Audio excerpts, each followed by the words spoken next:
All right, kindergarten, you know how I love to read out loud to you. So today being the first day of spring, I thought we would celebrate by reading a book, and I chose Giraffes Can't Dance.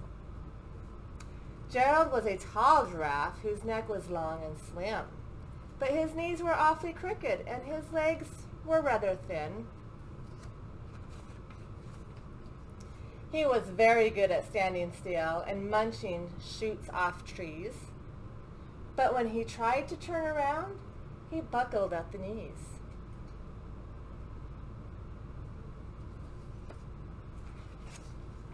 Now, every year in Africa, they hold the jungle dance, where every single animal turns up to skip and prance.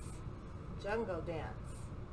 And this year, when the day arrived, poor Gerald felt so sad, because when it came time to dancing, he was really very bad.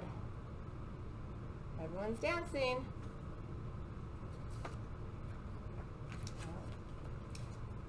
The warthogs started waltzing, and the rhinos rock and rolled.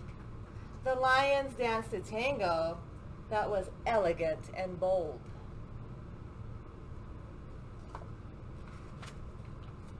The chimps all did a cha-cha with a very Latin feel, and 8 baboons then teamed up for a splendid Scottish reel.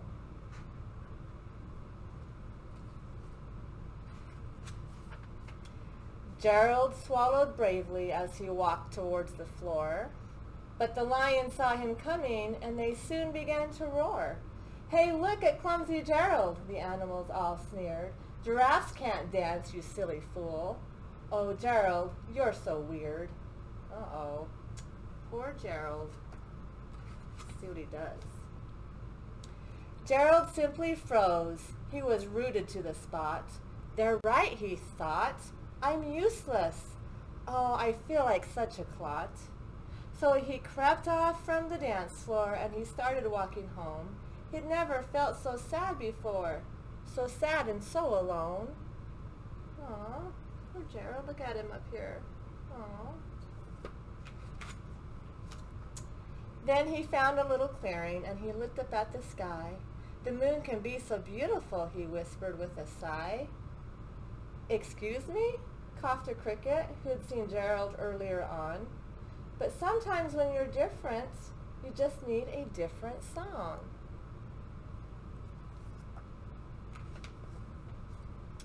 Listen to the swaying grass and listen to the trees. To me, the sweetest music is those branches in the breeze. So imagine that lovely moon is playing just for you.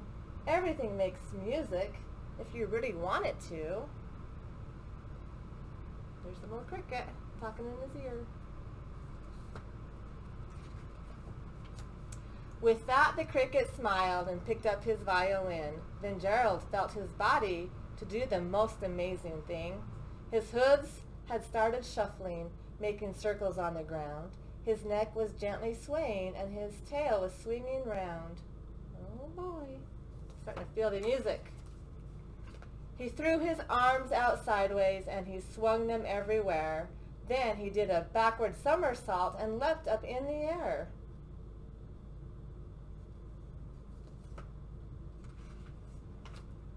Gerald felt so wonderful. His mouth was open wide. "I am dancing! Yes, I am dancing! I am dancing!" Gerald cried.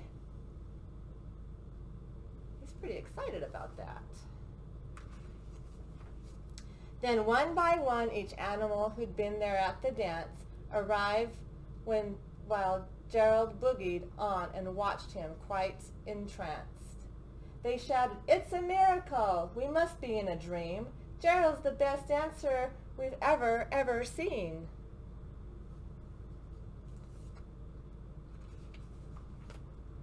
"How did you learn to dance like that? Please, Gerald, tell us how." But Gerald simply twirled around and finished with a bow. Oh, they're throwing flowers at him.